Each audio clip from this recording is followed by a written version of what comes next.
आदाब नाजरीन, आप देख रहे हैं INN न्यूज। मैं हूं शौकत अली सूफी। सबसे पहले पेश हैं सुर्खियां। हैदराबाद एनकाउंटर में हलाक मुलजिमीन की लाशें दिल्ली के मुर्दा खाने भिजवाए जाने का इनकार। शहरियत की मनसुखी मामले में TRS रुकन असेंबली रमेश बाबू को मिली हाईकोर्ट से राहत। करीमनगर में 9 माह की हामिला खातून की असमत रेजी। पाकिस्तान में हिंदुओं पर हो रहे जुल्म का बदला मरकजी हुकूमत मुल्क के मुसलमानों को दे रही है, मायावती ने कहा।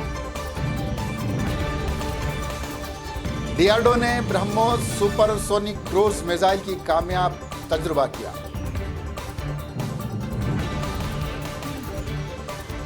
साबिक सदर प्रणब मुखर्जी ने अरकान पार्लियामेंट को 1000 तक बढ़ाने की सलाह दी। साबिक सदर पाकिस्तान परवेज मुशर्रफ को अदालत ने सजाए मौत सुनाई। अब खबरें तफसील से।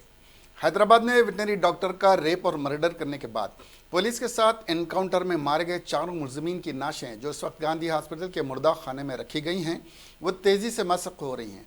इस एनकाउंटर को हुए 12 दिन हो चुके हैं। तेलंगाना हाईकोर्ट और कौमी इंसानी हकूक़ कमीशन की हिदायत पर उनकी आखिरी रसूमात को रोक दिया गया था और उनकी नाश को महबूब नगर से सिकंदराबाद के गांधी अस्पताल के मुर्दा खाने को मुंतकिल कर दिया गया था। उनकी मौजूदा हालत को देखते हुए पुलिस के अहदेदार और गांधी हॉस्पिटल के डॉक्टर्स ने महकमे हेल्थ और वेलफेयर से अपनी तशवीश का इजहार किया है। पहले अदालत ने 13 दिसंबर तक इन नाशों को महफूज रखने की हिदायत दी थी। अब महकमा पुलिस के लिए मजीद कोई हिदायत ना होने की वजह से पुलिस परेशान है, क्योंकि ये नाशें फूल रही हैं। जिन फ्रीजर्स में इन नाशों को रखा गया है वो ज़्यादा से ज़्यादा मज़ीद 1 हफ्ते तक इन्हें महफूज रख सकता है और इसके बाद उनकी नाशें मस्क हो जाएंगी। सुप्रीम कोर्ट भी इस एनकाउंटर की समाअत कर रहा है। पता चला है कि नाशों की हालत को देखते हुए महकमा पुलिस इन नाशों को दिल्ली के जदीद मुर्दा खाने में महफूज रखना चाहती है, तो दूसरी जानिब उन चारों के लवाकिन इस बात के मुंतज़िर हैं कि उनकी तदफीन और आखिरी रसूमात के लिए जल्द से जल्द उनकी नाशों को उनके हवाले कर दिया जाए।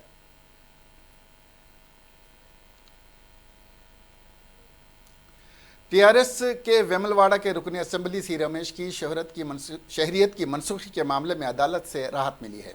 उनकी शहरियत मनसूख करने से मुताल्लिक़ समाअत हुई। हाईकोर्ट ने मरकजी वजारत दाखिला की जानिब से रुकन असेंबली की शहरियत मनसूख करने से मुताल्लिक़ जारी किए गए अहकामात पर मज़ीद 8 हफ्तों के लिए हुक्म इल्तवा में तोसी की है। इस मुकदमे की समाअत आइंदा 4 हफ्तों बाद होगी। वाज़ेह है कि सी रमेश की जानिब से जर्मनी और हिंदुस्तान की शहरियत रखने से मुताल्लिक़ दरख्वास्त अदालत में दाखिल की गई है। रमेश बाबू के एडवोकेट ने अदालत को बताया कि उनके मौकिल जर्मनी की शहरियत मनसूख कर चुके हैं। इस दौरान अदालत ने रुकन असेंबली की दोहरी शहरियत से मुताल्लिक़ सबूत दिखाने को कहा और कहा कि मुकम्मल तफसीलात पर मुश्तमिल हल्फनामा अदालत में दाखिल किया जाए।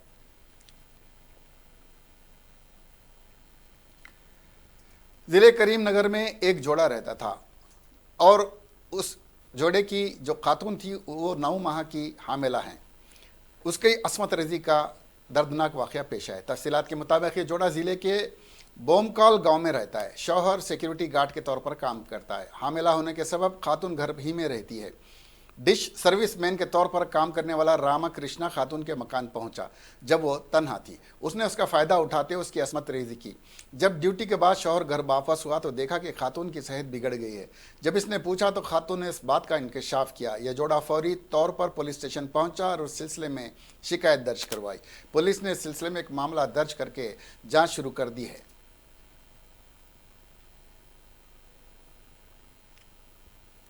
शहरियत तरमीमी कानून के खिलाफ मुल्क भर में हो रहे मुजाहरों पर बहुजन समाज पार्टी की सरबराह मायावती ने निशाना साधते हुए कहा कि पाकिस्तान में हिंदुओं पर हो रहे जुल्म का बदला मरकजी हुकूमत मुल्क के मुसलमानों से ले रही है। मायावती ने कहा कि पाकिस्तान में हिंदुओं पर हो रहे जुल्म और ज़्यादती बिल्कुल भी मुनासिब नहीं। इसका बदला मरकजी हुकूमत मुल्क के मुसलमानों से लेना चाहती है, जो ख़तई तौर पर भी इंसाफ नहीं है और ये एक तरह से इंसानियत के खिलाफ भी है। मायावती ने कहा कि मरकजी हुकूमत के शहरियत तरमीमी कानून CAA के खिलाफ मुल्क भर में मुजाहरे हुए हैं, जिन्होंने अब तशद्दुद की शक्ल इख्तियार कर ली है। ऐसा अक्सर तभी होता है जब हुकूमत अपने मफाद में अपने मुल्क के आइन को भी ताक पर रख कर किसी एक तबके और मज़हब को नज़रअंदाज करती है। इस कानून में मुस्लिम समाज को अक्सर नज़रअंदाज किया जा रहा है। उड़ीसा के चांदीपुर से ब्रह्मोस सुपरसोनिक क्रूज मिसाइल का आज कामयाब तजुर्बा किया गया। जमीन पर मार करने में अहल इस मिसाइल का मोबाइल का ऑटोनॉमस लॉन्चर से सुबह 8:30 बजे चांदीपुर में किया गया।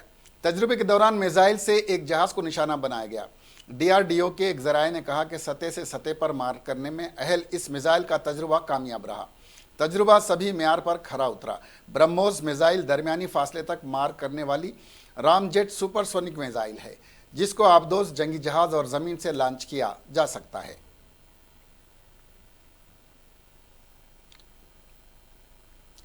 साबिक सदर जमहूरिया हिंद प्रणब मुखर्जी ने पार्लियामेंट के दोनों ऐवानों यानी लोकसभा और राज्यसभा में अरकान की तादाद के ताल्लुक से एक बड़ा बयान दिया है। उन्होंने इन ऐवानों में अरकान की तादाद बढ़ाने की वकालत करते हुए कहा कि मुल्क में आबादी बढ़ने के साथ ही अब एक रुकन पार्लियामेंट पहले के मुकाबले में ज़्यादा लोगों की नुमाइंदगी करता है और इसलिए उन्हें जिम्मेदारियों को निभाने में काफ़ी मुश्किलें पेश आती हैं।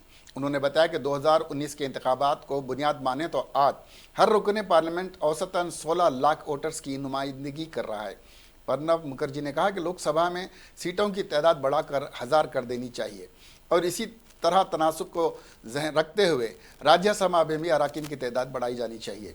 फिलहाल लोकसभा में सीटों की ज़्यादा से ज़्यादा मंजूरा तादाद 552 है, जबकि राज्यसभा में यह तादाद 250 है। साबिक सदर जमहूरिया हिंद ने डिलिमिटेशन कमीशन बनाकर जल्द से जल्द सीटों की तादाद बढ़ाने का अमल शुरू करने का मशवरा दिया है। पाकिस्तान के साबिक सदर परवेज़ मुशर्रफ को पाकिस्तान की खुसूसी अदालत ने फांसी की सज़ा सुनाई है। बैनुल-अक़वामी मीडिया रिपोर्ट्स के मुताबिक 2007 में मुल्क में इमरजेंसी नाफिज करने के इल्ज़ाम में उनके खिलाफ नवाज शरीफ हुकूमत ने गद्दारी का केस अदालत में दर्ज करवाया था, जिसकी समाअत के बाद आज पेशावर की अदालत ने पाकिस्तानी फ़ौज के साबिक जनरल परवेज़ मुशर्रफ को फांसी की सज़ा का ऐलान किया है। बताया गया कि मुशर्रफ 2 साल से मुत्तहदा अरब अमारात में इलाज के लिए मुकीम हैं।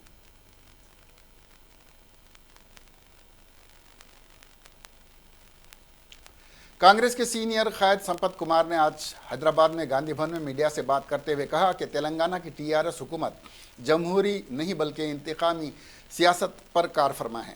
संपत कुमार ने कहा कि 22 नवंबर को उन्होंने KT रामाराव को छोटे भाई और हरीश राव को बड़े भाई कहते हुए चिंटू पिंटू कहा था और हुकूमत में ठप हो गई तरक्की पर तनकीद की थी। उन्होंने कहा कि उसका खमियाजा उन्हें इस तरह भुगतना पड़ रहा है कि KT रामाराव ने इनकी सिक्योरिटी हटा दी है, उनका वजीफ़ा रोक दिया गया है और उन्हें प्लाट भी नहीं दिया जा रहा है। संपत कुमार ने कहा कि उनकी सारी सहूलतों को TRS हुकूमत ने रोक दिया है और यह हुकूमत गैर जमहूरी उसूलों पर चल रही है और ज़ाती खुसूमत निकाल रही है। संपत कुमार ने कहा कि KT रामाराव को चैलेंज किया कि उनकी जानिब से उठाए गए सवालात का जवाब दे, ज़ातियात पर हमला ना करें बल्कि तरक्की के मौजू पर उनसे बात करने के लिए चाहे तो TRS भवन बुलाएं या वो गांधी भवन आएँ या नामपल्ली चौरास्ते पर आएँ, वो कहीं भी उनसे बात करने के लिए तैयार हैं। उन्होंने कहा कि वो कहने से नहीं डरते हैं कि अगर उनमें मर्दानगी है तो उनकी जानिब से उठाए गए सवालों का जवाब KTR ज़रूर दें। जो TRS पार्टी की हुकूमत में जो सियासत चल रहा वो अनडेमोक्रेटिक है। पर्सनल ग्रज को निकालने के लिए जो भी TRS को और कल्वकुंटला खानदान को जो खिलाफ बात करते हैं उन लोगों के ऊपर हमला करने का काम चल रहा, उसमें मैं यही गांधी भवन में जो लास्ट मंथ 22 तारीख 22 के दिन जो बात करा था KTR के बारे में, उसको जवाब देने को नहीं होता बोल के संपत कुमार ज़्यादा बात कर रहा बोल के, हमारा जो भी गलती है, हमारा जो भी फीडियल आइडियालॉजी है उसके क्वेश्चन कर रहा बोल के मेरे ऊपर हमला करने में शामिल होना बोल के मेरा नेक्स्ट डे सेम डे ही मेरा गनमैन निकाल दिए, मेरा पेंशन नहीं दे रहे, मेरे को प्लाट नहीं दे रहे, होना बोल के इंटेंशनली मेरे को सप्रेस करना बोल के कोशिश कर रहे। अगर KTR वैसा करे तो डरने वाला नहीं है संपत कुमार, और आगे बढ़ूंगा और जोर से बात करूंगा। मेरा कदम भी और आगे ही जाएगा मगर पीछे नहीं हटेंगे KTR, ये याद रख लो। ये डेमोक्रेटिक सिस्टम में सही नहीं होता। अगर आपको उतना हिम्मत है, जवाब देने का हिम्मत है तो आ जाओ, बुलाओ, मैं आता हूँ प्रगति भवन, नहीं तो गांधी भवन आओ, नहीं तो नामपल्ली चौरास्ता में जो भी मैं क्वेश्चन कर रहा वो क्वेश्चन को आंसर देने के लिए तैयार होके आ जाओ, आगे बढ़ो।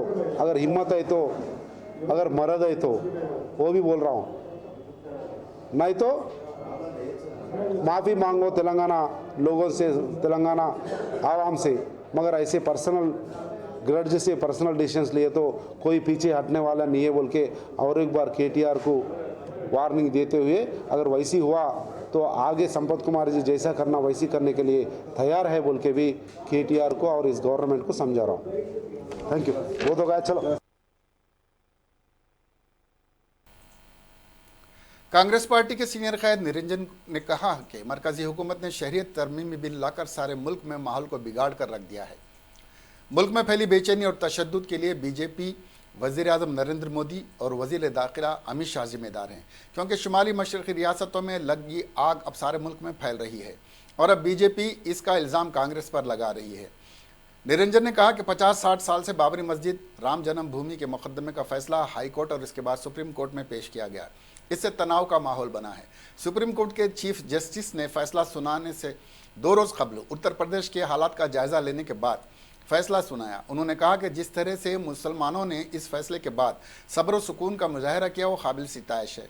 निरंजन ने कहा कि एनआरसी पर मोदी और शाह ने जल्दबाजी का मुजाहरा किया। पूरी दुनिया में हिंदुस्तान की इमेज एक सेकुलर मुल्क की है, लेकिन जिस तरीके से शहरियत तरमीमी बिल से मुसलमानों को अलग रखा गया है, इससे मुल्क की शबीह मुतासिर हुई है। उन्होंने कहा कि पड़ोसी मुल्क में अक़लियतों पर जो मजालिम हो रहे हैं, आप उसका बदला अपने मुल्क की अक़लियतों से लेना चाहते हैं, वो सरासर गलत है। दूसरी कौम के लोगों को शहरियत दे रहे हैं, जायज़ा लेने के बाद मुस्लिम अक़लियतों को भी शहरियत दी जानी चाहिए। उन्होंने कहा कि इसकी क्या ज़मानत है कि आइंदा आप ईसाई और बुद्ध को शहरियत देने से इनकार नहीं करेंगे। यूनिवर्सल सिटीजनशिप अमेंडमेंट एक्ट को लागू कर देश में ऐसो माहौल को बिगाड़ने का जिम्मेदारी भारतीय जनता पार्टी का, मोदी का और अमित शाह का है। आप लोग अंगार लगा देकर वो अंगार ने एक बर्बादी के तरह फैलते गए तो उसका जिम्मेदार कांग्रेस बोल के इल्जाम लगाना मुनासिब नहीं है। गुज़िश्ता 50-60 सालों में मजहबी तौर पर बहुत ही कंट्रोवर्शियल इशू बाबरी मस्जिद और राम जन्मभूमि का था। राम जन्मभूमि और बाबरी मस्जिद का केस का फैसला इससे पहले हाई कोर्ट सुनाने से पहले, इस बीच में सुप्रीम कोर्ट सुनाने से पहले देश भर में जिस ढंग से गंभीर वातावरण बना हुआ था अपन सभी लोग जानते। सुप्रीम कोर्ट का जस्टिस खुद जजमेंट सुनाने से 1-2 दिन पहले चीफ सेक्रेटरी साहब को और डीजीपी उत्तर प्रदेश को बुलाकर वहां का हालात का जायजा लेने के बाद में उन्होंने अपना जजमेंट का अनाउंसमेंट किया। जजमेंट आने के बाद जजमेंट राम जन्मभूमि के तहत, राम मंदिर के तहत आने के बाद कुछ मुस्लिम भाइयों के दिलों को जरूर तकलीफ पहुंचा। उसके बावजूद भी उन लोग पेशेंट्स ने कोई एजिटेशन नहीं करते, कोई एजिटेशन नहीं करते हुए और देश में जिस सीनियर लीडर जीवन रेड्डी ने कहा कि तेलंगाना की हुकूमत अपने किए हुए वादों से मुकरती जा रही है। केसीआर ने कहा था कि रियासत में शराब पर कंट्रोल किया जाएगा, लेकिन आज रियासत में पहले के मुकाबले में शराब की दुकानें और बिक्री दुगनी हो गई है। इस वक्त शराब और उससे मुंसलिक दीगर चीज़ों से हुकूमत की आमदनी 25,000 करोड़ है और शराब के आदी लोगों को जो नुकसान हो रहा है उसकी वजह से दुकानों वगैरह के 50,000 करोड़ रुपए इलाज मुआवजे पर खर्च हो रहे हैं। अगर देखा जाए तो इस वक्त हुकूमत को शराब से इससे जुड़े मामला से 1,20,000 करोड़ रुपए की आमदनी हो रही है। लगता है कि केसीआर मजीद 40-50 हज़ार करोड़ इसी कारोबार से बढ़ाकर रियासती बजट को मुकम्मल करेंगे।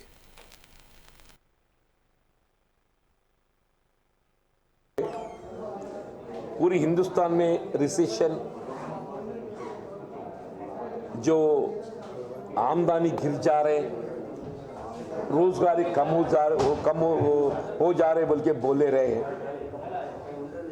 अपने रियासत में भी ये रिसेशन की वजह से यहाँ पे हुकूमत को जितने इनकम बजट आना चाहिए तो नहीं आ सके बोल के एक तरफ बोल रहे, मगर दूसरे तरफ जो है, जब तेलंगाना अलग रियासत बने, तेलंगाना हुकूमत की आबकारी जो इनकम 10,000 करोड़ था सा, आज जो है वो 25,000 करोड़ बन रहे। कहां 10,000 करोड़, कहां 25,000 करोड़। कल तक जो 20-21,000 करोड़ थे उसको और बढ़ाने के वास्ते और शराब 10-20% बढ़ा, ऐसा कई को आमदनी बढ़ाने के वास्ते ये प्रोहिबिशन एंड एक्साइज जो है, प्रोहिबिशन का मतलब क्या है सर? शराब पीना कम करना, शराब आदत कम करना। तुम एक तरफ प्रोहिबिशन बोलते, शराब की आदत कम करना बोल के, दूसरी तरफ जो है शराब को जो है इसको एक आमदनी सेगा जैसा अब 10,000 से 25,000 करोड़ ले गए। मतलब क्या है? 150% बढ़ गए, 150% बढ़ गए ऐसा। अब देहात में जिधर देखो उधर बेल्ट शॉप है, जिधर देखो उधर एक एक गांव में 10-20 बेल्ट शॉप। तुम आधी रात जाओ, तुम चाय मिलते नहीं मिलते कि मगर शराब तो मिलते सा। अब कौन से भी गांव जाओ, आधी रात दरवाजा खटखटाओ, शराब मिल जाते तुमको। हर गांव में बेल्ट शॉप। कैसा पहल रहे ये बेल्ट शॉप, कैसा चल रहा है? क्या इसकी जिम्मेदार आप नहीं होते क्या सर? इसकी जिम्मेदार कौन है? आप होते या नहीं? आप शराब पीना बुरा है या शराब बेहतर है? एक तरफ शराब बुरा है बोल के बोलते, शराब से इंसान की तबीयत खराब हो जाते और उनकी पूरी आमदनी उस तरफ ही। भारतीय जनता पार्टी के तेलंगाना मुबस्सिर कृष्णा सागर ने आज मीडिया से बात करते हुए कहा कि शहरियत तरमीमी बिल 2019 जो कानून बन चुका है, इस पर कांग्रेस पार्टी जबरदस्त सियासत कर रही है और मुल्क का माहौल ख़राब कर रही है।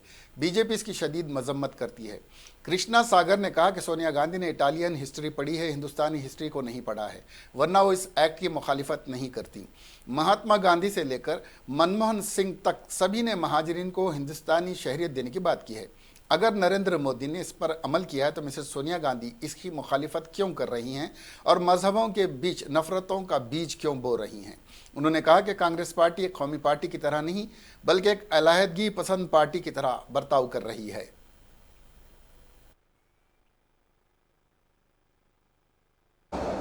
सिटीजनशिप अमेंडमेंट एक्ट ऑफ 2019 के तहत जो कार्रवाई पार्लियामेंट में हुआ है, उसके बाद में जो एक्ट अभी लागू है उसको पकड़ के राजनीति करके, वो राजनीति से लब्ध और वो राजनीति से एक्सपीडियंसी कमाने का जो काम कांग्रेस कर रही है, उसका भारतीय जनता पार्टी तीव्र खंडन करती है। भारतीय जनता पार्टी कांग्रेस नेता सोनिया गांधी से पूछना चाहती है कि आपको इटालियन हिस्ट्री मालूम है तो इंडियन हिस्ट्री भी सीख लीजिए, क्योंकि इंडियन हिस्ट्री सीधा सीधा बताती है कि गांधी जी से लेकर मनमोहन सिंह जी तक और कांग्रेस पार्टी से लेकर टीएमसी तक जो भी पार्टियां हैं सीपीआई सीपीएम भी पार्लियामेंट में इसी का मांग किए है, और जो रेफ्यूजीज है पाकिस्तान, बांग्लादेश, अफगानिस्तान से, उनको सिटीजनशिप देने का डिमांड ये सब पार्टीज ने किया है, उसका रिकॉर्ड्स पार्लियामेंट में है। हम सीधा पूछना चाहते हैं सोनिया गांधी जी से, सिटीजनशिप अमेंडमेंट एक्ट ऑफ 2019 में मुस्लिम व्यतिरेक चीज क्या है, आप बताइए।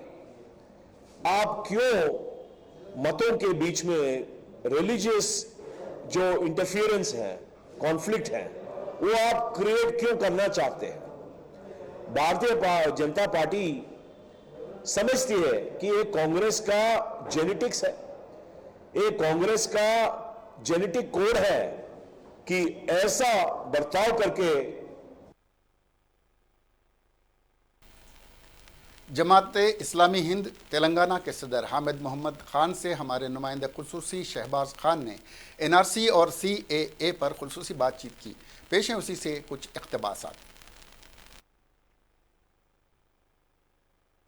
सीएए सिटीज़नशिप अमेंडमेंट एक्ट 2019 है ये, जो सिटीज़नशिप एक्ट 1955 में इसको अमेंड किया गया, तरमीम की गई। और ये जो तरमीम है ये दस्तूर की बुनियादी साख्त के बिल्कुल ख़िलाफ़ है, इसलिए कि दस्तूर हिंद कॉन्स्टिट्यूशन ऑफ इंडिया के आर्टिकल 5 में जो तमाम इंडियन सिटीज़न्स को जो शहरियत दी गई है, वो शहरियत सिर्फ़ सुकूनत की बुनियाद पर दी गई है। यहाँ जो लोग रिसाइड करेंगे, सुकूनत इख्तियार करेंगे, यहाँ पैदा होंगे, उन लोगों को सिटीज़नशिप दी गई है। उसके बाद बाहर से जो लोग आएंगे उनको कैसे शहरियत दी जाएगी, वो लोग कैसे अप्लाई करेंगे, ये सारे तरीक़े आर्टिकल 6, 7, 8, 9, 10, 11 तक उसके अंदर बयान किया गया है। तो सिटीज़नशिप के सिलसिले में एक बात बहुत वाज़ेह है, वो ये है कि citizenship is only one for all Indians. तमाम भारतीय शहरियों के लिए शहरियत एक है। अलबत्ता जो शहरी होंगे उनके मज़ाहिब अलग अलग हो सकते हैं और हैं कि शहरियत मज़हब की बुनियाद पर नहीं दी जाएगी, शहरी का मज़हब होगा। ये है हमारी बुनियादी साख्त। और कोई भी शहरी अपने मज़हब को, उसकी मर्ज़ी के मज़हब को इख्तियार कर सकता है, उसको कबूल कर सकता है, उस पर प्रैक्टिस कर सकता है, उसकी तबलीग और इशाअत कर सकता है। मौलाना आज़ाद नेशनल उर्दू यूनिवर्सिटी में आज दूसरे दिन भी शहरियत तरमीमी कानून और जामे मिलिया इस्लामिया के तलबा पर पुलिस जुल्म के खिलाफ एहतजाज जारी रहा। एहतजाजी तलबा हाथ में प्ले कार्ड्स थामे हुए थे और वो नारे लगा रहे थे। उन तलबा ने जामे मिलिया इस्लामिया के तलबा पर पुलिस की बर्बरियत की मजम्मत की। एहतजाजी तलबा इनकलाब जिंदाबाद, जमहूरियत को बचाओ, संघी हिंदुस्तान छोड़ दो के प्ले कार्ड्स हाथों में थामे हुए थे। एहतजाजी तलबा ने कैंपस में एहतजाज करते हुए इम्तिहान का भी बाइकाट किया, जो शेड्यूल के मुताबिक आज से शुरू होने वाले थे। तलबा की कसीर तादाद ने एहतजाज में हिस्सा लिया। एहतजाजी तलबा ने शहरियत तरमीमी कानून के खिलाफ नारे लगा रहे थे। वाज़ेह है कि कल जामे मिलिया इस्लामिया में पुलिस की जानिब से की गई बर्बरियत के बाद मौलाना आज़ाद नेशनल यूनिवर्सिटी में कल रात से ही एहतजाज जारी है। मौलाना आज़ाद यूनिवर्सिटी के तलबा के साथ एहतजाज में यूनिवर्सिटी ऑफ हैदराबाद के बाद तलबा भी शामिल हो गए। इन तलबा ने किसी को भी अंदर जाने की इजाज़त नहीं दी। तलबा ने हुकूमत के खिलाफ नारेबाजी भी की और इस कानून को फौरी वापस लेने का मुतालबा भी किया।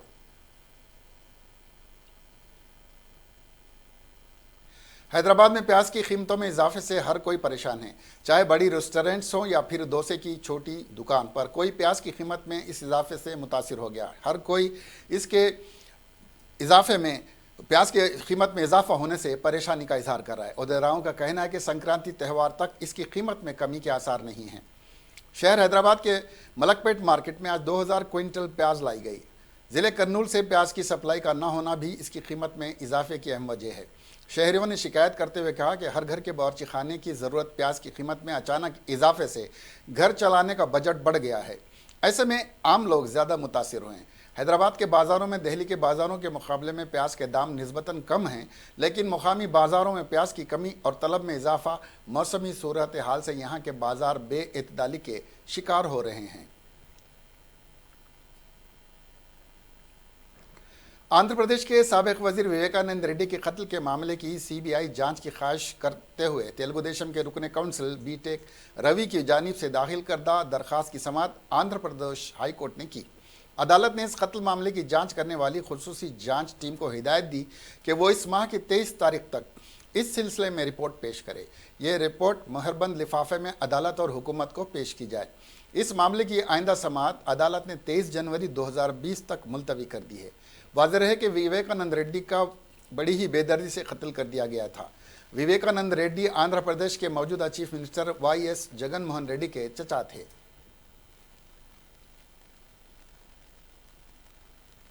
गुडी मलकापुर में आज सुबह एक सड़क हादसे में एक नौजवान लड़की की मौत वाक़ होगी। वाक़यात के बमौजिब गुडी मलकापुर चौरास्ते पर एक जीएचएमसी के वाटर टैंक ने एक प्राइवेट इंजीनियरिंग कंपनी की मुलाजिमा जो कि अपनी स्कूटी पर जा रही थी टक्कर दे दी, जिसकी वजह से लड़की बरसर मौका हलाक हो गई। बाद में आसिफ नगर पुलिस ने बताया कि यह लड़की महावीर यादव बस्ती मेहदीपट्टनम की रहने वाली थी और इसका नाम जानकी रानी था। पुलिस ने एक मामला रजिस्टर करके ड्राइवर को गिरफ्तार कर लिया और नाश को पोस्टमार्टम के लिए उस्मानिया मुर्दा खाने रवाना कर दिया। हुकूमत के एक पैनल ने कहा कि बायोडाइवर्सिटी फ्लाईओवर ब्रिज मोटर सवारों के लिए खोल दिया जाए, लेकिन इसके साथ ही शर्त आयद कर दी कि इस फ्लाईओवर पर कोई भी कार 40 किलोमीटर फी घंटा की रफ्तार से आगे ना चलाई जाए।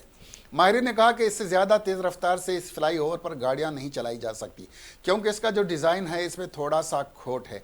4 रुकनी पैनल ने सिफारिश की है कि इस फ्लाईओवर को खोलने से पहले उस पर चलाई जाने वाली रफ्तार को काबू में रखने के लिए इक़दाम किए जाने लाजमी हैं, क्योंकि ये फ्लाईओवर सिर्फ 40 किलोमीटर रफ्तार के लिए ही मौजू हैं, जो कि गाड़ी चलाने वालों के लिए भी हादसा से महफूज रखने के लिए बेहतर रफ्तार है।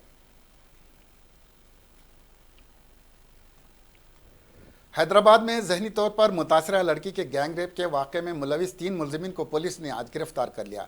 शहर के कुलसुमपुरा इलाके से ताल्लुक़ रखने वाली 19 साल लड़की का जहनी तवाज़ुन ठीक नहीं है। 26 नवंबर को घर से बाहर गई हुई थी कि उसे बहला फुसला कर घर छोड़ने का बहाना बनाते हुए ऑटो ड्राइवर कलीम और अजीज़ ने उसे मूसा नदी के पास झाड़ियों में ले जाकर उसकी असमत रेजी की। बाज़ाज़ा उन्होंने लड़की को जुमेरात बाज़ार के पास नज़ीर नामी अपने दोस्त के हवाले करते हुए उसे छोड़ने को कहा। नज़ीर ने भी मौके का फ़ायदा उठाते हुए लड़की के साथ शर्मनाक हरकत की। पुलिस ने क़ब्ल अज़ीं नज़ीर को गिरफ्तार किया था। मुलजिम के इकबाली बयान के बाद दीगर 2 मुलजिमीन की भी गिरफ्तारी अमल में आई। दिल्ली की जामे मिलिया इस्लामिया में इतवार के रोज़ पेश आने वाले तशद्दुद के वाक़े में जामे का एक भी तालिब इल्म मुलविस नहीं है। मीडिया रिपोर्ट के मुताबिक इस बात का इंकशाफ मंगल को एक सीनियर पुलिस ओहदेदार ने किया। इतवार के रोज़ दिल्ली के जामे मिलिया इस्लामिया यूनिवर्सिटी में होने वाले तशद्दुद के इल्ज़ाम में कम से कम 10 अफराद को गिरफ्तार किया गया था, जिनमें से कोई भी तालिब इल्म नहीं था। जामे और न्यू फ्रेंड्स कॉलोनी के 10 मुकामी अफराद को गिरफ्तार किया गया, जिनमें से 3 का मुजरिमाना पस मंज़र है। पुलिस ने बताया कि इन पर फसादात और हुजूम के तशद्दुद का मुकदमा दर्ज किया गया है। पीर की रात और मंगल के अवाइल में गिरफ्तार होने वाले इन 10 अफराद से पूछगिछ की जा रही है, जिन्होंने तशद्दुद को हवा दी थी। कांग्रेस पार्टी की सदर सोनिया गांधी ने कहा कि मोदी हुकूमत का मकसद मुल्क में पुरतशद्दुद माहौल पैदा करना है। सोनिया गांधी ने इल्ज़ाम लगाया कि मोदी और शाह मजहबी मुनाफरत को हवा देने और मुल्क को तकसीम करने की कोशिश कर रहे हैं। शुमाली मशरक़ी हिंदुस्तान की अवाम शहरियत तरमीमी एक्ट से नाराज़ हैं और मरकज़ी वज़ीर दाखिला अमित शाह इस वक्त इन रियासतों में कदम रखने से घबराते हैं। सोनिया ने शुमाली मशरक़ी रियासतों का दौरा करने का अमित शाह को चैलेंज किया है। सोनिया गांधी ने कहा कि मुल्क की तारीख़ में पहली बार दूसरे ममालिक के नुमाइंदे अपने दूसरे दौरे मनसूख कर दिए हैं। बांग्लादेश के वज़ीर ख़ारिजा और जापान के वज़ीर आज़म ने मुल्क में अपने दौरे मनसूख कर दिए हैं। उन्होंने मज़ीद कहा कि मोदी सरकार के ज़वाल का आगाज़ दिल्ली की जामिया यूनिवर्सिटी में तलबा पर पुलिस हमले से हुआ है।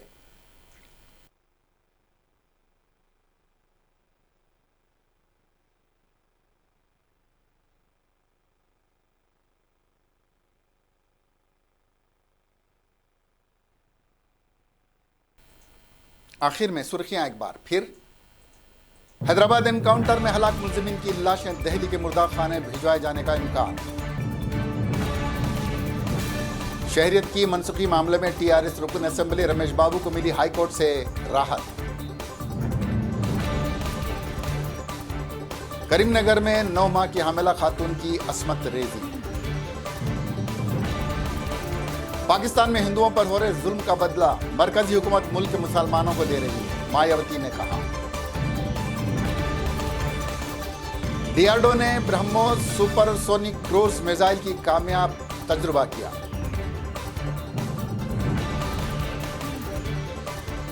साबिक सदर प्रणब मुखर्जी ने अरकान पार्लियामेंट को 1000 तक बढ़ाने की सलाह दी। साबिक सदर पाकिस्तान परवेज मुशर्रफ को अदालत ने सजाए मौत सुनाई। अब हमें दीजिए इजाजत, देखते रहिए IANN चैनल। खुदा हाफिज।